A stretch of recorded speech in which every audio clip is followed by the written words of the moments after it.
मेरे YouTube page astronaut पर आपका स्वागत है। नमस्कार, मैं हूं नरेश कुमार। सबसे पहले उन दर्शकों का धन्यवाद जिन्होंने पेज को सब्सक्राइब किया है, पेज के वीडियोस को शेयर कर रहे हैं, लाइक कर रहे हैं, कमेंट बॉक्स में हमें अपनी राय भी लगातार भेज रहे हैं। दोस्तों, आज के वीडियो में बात करेंगे सूर्य देव के गोचर की। सूर्य जो है वो बहुत इंपॉर्टेंट ग्रह है। चाहे कोई भी लगन हो, किसी भी राशि का लगन हो, मान लीजिए मेष लगन है, कर्क लगन है, सिंह लगन है, तुला लगन है, कोई भी लगन है, लगन का कारक सूर्य होता है आपकी कुंडली में। सूर्य स्वास्थ्य के कारक होते हैं। सूर्य को ज्योतिष में पिता कहा गया है और सूर्य आपके करियर के भी कारक होते हैं। और इतना इम्पोर्टेंट ग्रह जब आपकी कुंडली में अच्छे भावों से गोचर करता है तो आपको डेफिनेटली उसका फायदा होता है। अब सूर्य 16 अगस्त मध्य रात्रि को सिंह राशि में आ जाएंगे। सिंह राशि सूर्य की अपनी राशि है, यानी सूर्य यहाँ पर आकर बली हो जाएंगे और जो है वो जिनके लिए ये गोचर अच्छा होगा उनको काफ़ी अच्छे उसके फल देखने को मिल सकते हैं। तो अब सवाल है कि कौन सी ऐसी राशियां हैं जिनके लिए ये गोचर काफ़ी अच्छा होने जा रहा है। तो सबसे पहले तो सूर्य चूंकि पाप ग्रह हैं, लिहाजा सूर्य का गोचर 3, 6, 11 में अच्छा होता है। पाप ग्रहों का गोचर 3, 6, 11 में अच्छा होता है, लेकिन सूर्य, राहु और केतु का गोचर 10वें भाव का भी अच्छा होता है। तो कुल मिलाकर तीसरे से, छठे से, 10वें से और 11वें से सूर्य का गोचर शुभ माना जाता है। अब यहाँ पर तीसरे भाव में किसके गोचर करेंगे? मिथुन राशि जो है वहां से तीसरे आ जाएंगे। अब तीसरे आएंगे तो अपनी ही राशि में आ जाएंगे। अपनी राशि में जब तीसरे भाव में आएंगे तो तीसरा भाव आपके भाई का भाव होता है, तीसरा भाव आपका पराक्रम होता है। तो निश्चित तौर पर यहाँ पर पराक्रम में वृद्धि करेंगे, आपको उसका काफी फायदा हो सकता है। आप में कॉन्फिडेंस जो है वो आएगा। मिथुन राशि के जितने भी जातक हैं उनका कॉन्फिडेंस जो है वो बढ़ा हुआ नजर आएगा। सूर्य यहाँ पर भाग्यस्थान को दृष्टि देंगे यहाँ पर बैठकर। तो जो सूर्य की दृष्टि अष्टम पे चल रही थी तुला राशि मिथुन राशि के जातकों के लिए, वो हट जाएगी। और अष्टम जो है वो पहले एक्टिवेट था। अष्टम सडन लॉस का भाव होता है, दुर्घटना का भाव होता है। मेजर जो है वो आयु का स्थान होता है, मेजर लॉस यहीं से आता है। तो ये पहले तो ये भय खत्म होगा क्योंकि यहाँ से दृष्टि हट जाएगी। सूर्य यहाँ से धन भाव से हटेंगे तो धन से संबंधित चीजें जो है वो थोड़ी सी आगे चलनी शुरू होंगी। भाग्यस्थान में आ जाएंगे, चूंकि भाग्यस्थान को देखेंगे, पराक्रम वाले भाग में आ जाएंगे, पराक्रम में वृद्धि करेंगे। यहाँ पर आपका कॉन्फिडेंस बूस्टअप होगा। और भाइयों के साथ आपका यदि कोई मनमुटाव है, कोई स्थिति खराब है, तो वहां पर आकर चीजें ठीक होनी शुरू होंगी। ये मिथुन राशि के जातकों के लिए सूर्य का जो है वो गोचर, उसका असर रहेगा।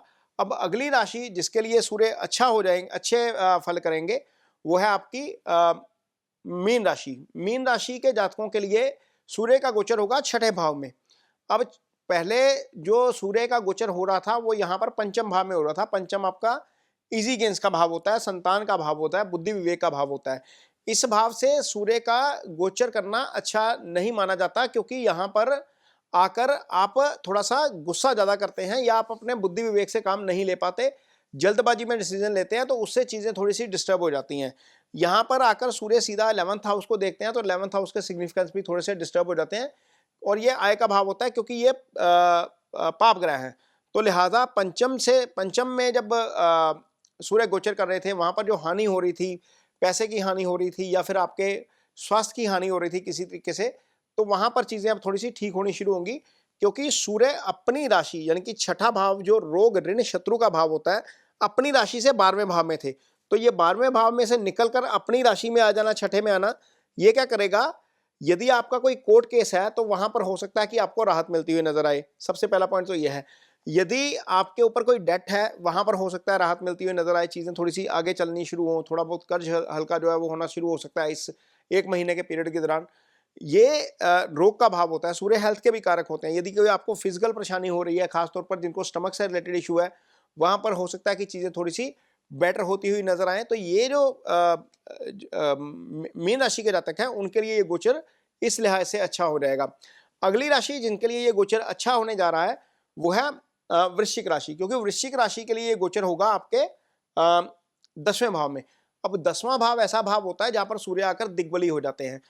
दिग्बली सूर्य, अपनी राशि का सूर्य और दशम भाव, क्योंकि करियर के कारक भी सूर्य होते हैं, तो लिहाजा यहां पर सूर्य का गोचर आपको काफी लाभ पहुंचाएगा।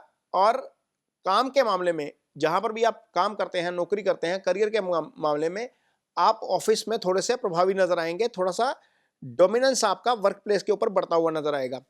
एनर्जी आपको खूब दे देंगे सूर्य यहाँ पर आकर, आप में काम करने की क्षमता बढ़ जाएगी और आप पूरा एक महीना मन लगाकर काम करेंगे, फोकस्ड हो जाएंगे, क्योंकि सूर्य सोल भी होता है।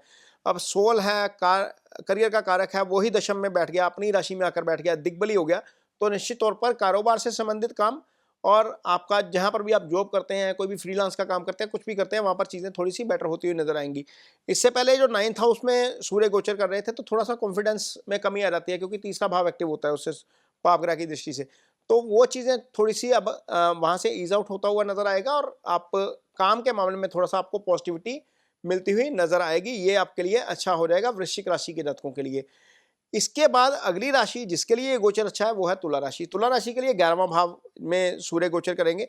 11वां आय का भाव होता है। सूर्य का गोचर यहाँ पर शुभ है।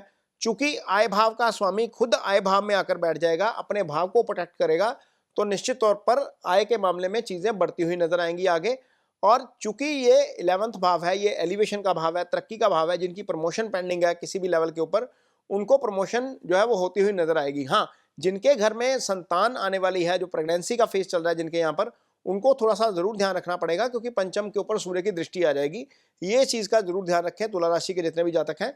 अदरवाइज तुला राशि के जातकों के लिए मोटे तौर पर सूर्य का ये गोचर आय के लिहाज से, प्रमोशन के लिहाज से काफी अच्छा रहने वाला है। ये इच्छाओं का भाव होता है, यहाँ पर इच्छाओं के भाव में सूर्य अपनी राशि के आकर बैठ जाएंगे, तो इच्छाओं की पूर्ति भी होगी आपकी। तो ये कुल मिलाकर 4 राशियां हैं जिनके लिए सूर्य तीसरे, छठे, 8वें, 11वें गोचर करेंगे। अब 2 राशियां ऐसी हैं जिनको थोड़ा सा ध्यान भी रखना पड़ेगा। कन्या राशि के जातकों को थोड़ा सा ध्यान इसलिए रखना पड़ेगा क्योंकि सूर्य का गोचर 12 हो जाएगा।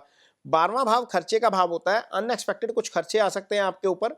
हो सकता है कि कोई ऐसा खर्चा आ जाए जो आपके बजट की प्लानिंग में ना हो, तो वहां पर कुछ अतिरिक्त खर्चा हो सकता है। 12वां भाव जो है वो जो अब्रोड का भाव होता है, विदेश का भाव होता है। जिनको विदेश में जाना है वो थोड़ा सा एक्स्ट्रा कॉशियस होकर चले विदेश में, और अपने डॉक्यूमेंट्स वगैरह साथ में जरूर रखें, ताकि बाहर जाकर कोई परेशानी ना आए। 12वां भाव जो होता है ये आपकी मोक्ष का भाव होता है। ये 12वें भाव से खर्चा देखा जाता है, मोक्ष देखा जाता है, फॉरेन ट्रैवल यहीं से आता है, जेल यात्रा यहीं से आती है, और अनिद्रा भी यहीं से आती है। तो जिनको थोड़ा सा स्लीपिंग का इशू है उनको थोड़ा सा ध्यान रखना चाहिए अपना। ये कन्या राशि के जातकों के लिए, क्योंकि यहाँ पर सूर्य 12वें हो जाएगा। और इसके अलावा मकर राशि के जातकों को थोड़ा सा ध्यान रखना पड़ेगा, क्योंकि मकर राशि के जातकों के लिए सूर्य अष्टम में गोचर करेंगे। लगन के स्वामी का, लगन के कारक का अष्टम में आ जाना, वैसे तो सूर्य अष्टम में आ जाता है तो कुछ चीजें अच्छी भी हो जाती हैं, लेकिन यहाँ पर अष्टम में आ जाना सूर्य का आपके लिए अच्छा नहीं है, क्योंकि अष्टम सडन लॉस का भाव है, दुर्घटना का भाव है, हानि का भाव है। यहाँ पर बैठेंगे तो सूर्य सीधा धन भाव को देखेंगे, कुछ धन हानि हो सकती है। ड्राइविंग थोड़ी सी संभल कर करिएगा, चूंकि ये सीक्रेसी का भी भाव है, तो अपने पासवर्ड्स वगैरह थोड़े से सिक्योर रखिए। अपने सोशल मीडिया अकाउंट्स के पासवर्ड हैं, आपके पेटीएम, गूगल पे या फाइनेंशियल ट्रांजैक्शन के जितने भी पासवर्ड्स हैं उनको थोड़ा सा सिक्योर कर लीजिए। अदरवाइज यहाँ पर आपको दिक्कत हो सकती है। ये 1 महीने का पीरियड है। तो 2 राशियां ऐसी, मकर और कन्या, जिनके लिए सूर्य 8-12 में गोचर करेंगे, उनके लिए ये थोड़ा सा एक्स्ट्रा कॉशियस रहना चाहिए। 4 राशियां हैं जिनके लिए सूर्य अच्छे रहेंगे, बाकी 6 राशियों के लिए न्यूट्रल रह सकते हैं या मिक्स से फल इनको मिल सकते हैं। तो ये सूर्य के गोचर पर एक जो है वो वीडियो था आपके लिए। यदि आपकी कुंडली में सूर्य की स्थिति कमजोर है तो आपको सूर्य की रेमेडी के तौर पर सुबह सूर्य को जल देना चाहिए, आदित्य हृदय स्तोत्र का पाठ करना चाहिए, सूर्य नमस्कार की एक्सरसाइज आप कर सकते हैं, रविवार के दिन आप गेहूं का दान कर सकते हैं। ये रेमेडीज करने से सूर्य, आपकी कुंडली में सूर्य की पोजीशन अच्छी होती है और आपको सूर्य की महादशा या अंतर्दशा में अच्छे फल मिलते हैं। ये वीडियो आपको कैसा लगा इस पर कमेंट बॉक्स में अपनी राय जरूर दीजिए। यदि ये वीडियो अच्छा लगे तो इसे शेयर जरूर करिए, पेज को सब्सक्राइब जरूर करिए। इसके साथ ही मुझे दीजिए इजाजत। नमस्कार।